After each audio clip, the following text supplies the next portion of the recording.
A Niagara success story was celebrated recently in Niagara Falls as the O Canada A Dinner Theatre celebrated 25 years. A full house of supporters were on hand to raise a glass and toast the longest-running dinner show in Canada. I think we have an opportunity to hug the crowd every night. So the performers being the waiters and waitresses, it provides a unique atmosphere for our guests. They come from all over the world with some sort of impression of what Canada is, but they leave here with a different impression. I think a more realistic impression that we're just normal people. But I want to pay tribute to Ross Robinson. Where's Ross? O Canada A first hit the stage in 1994. Ross Robinson and Jim Cooper were the driving forces behind the show that gave tourists something to enjoy other than the falls. Quite a few naysayers, when we first opened up, especially since Ross and I were not from Niagara Falls, both from St. Catharines. So we thought, well, okay, they tell us that things have been tried, and Pyramid Place wasn't an ideal location, but it's what we could afford. So it only had 140 seats, but that was about all that we could cope with at the time. So I got hold of a fellow by the name of J. Sean Elliott, who's from Niagara Falls, and I knew him through amateur theater.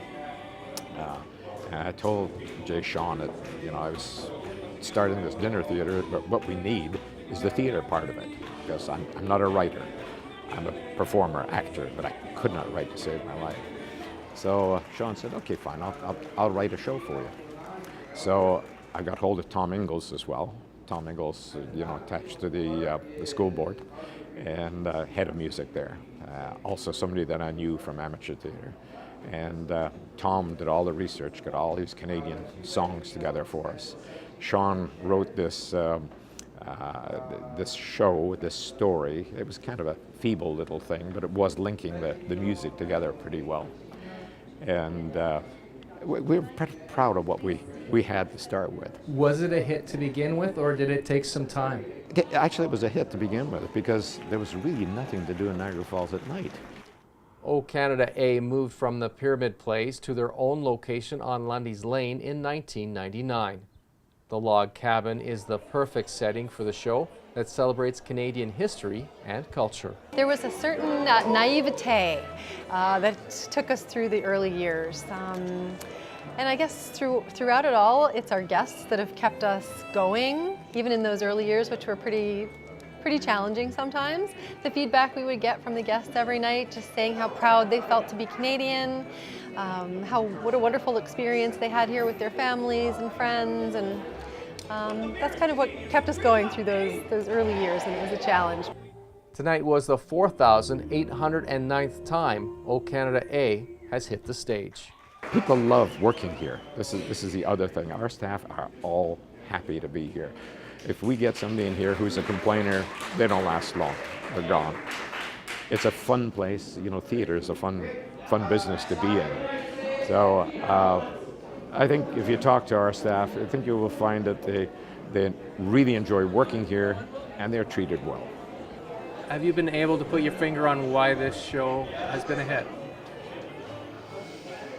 I think because the experience starts as soon as they walk into this beautiful log cabin theater. They're just immersed into a fantastic feeling of that warm, friendly Canadian culture and Canadian music feel. I think that's what it is.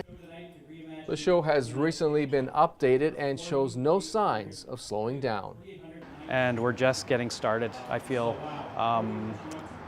just think of yourself as a 25-year-old person. I think that's when you start maturing and taking the next step to where you want to be in life. And I think we're there. We're that type of business where we're matured now, and we're ready for that next step of evolution and expansion and growing. And I think we're there. In Niagara, you're watching The Source.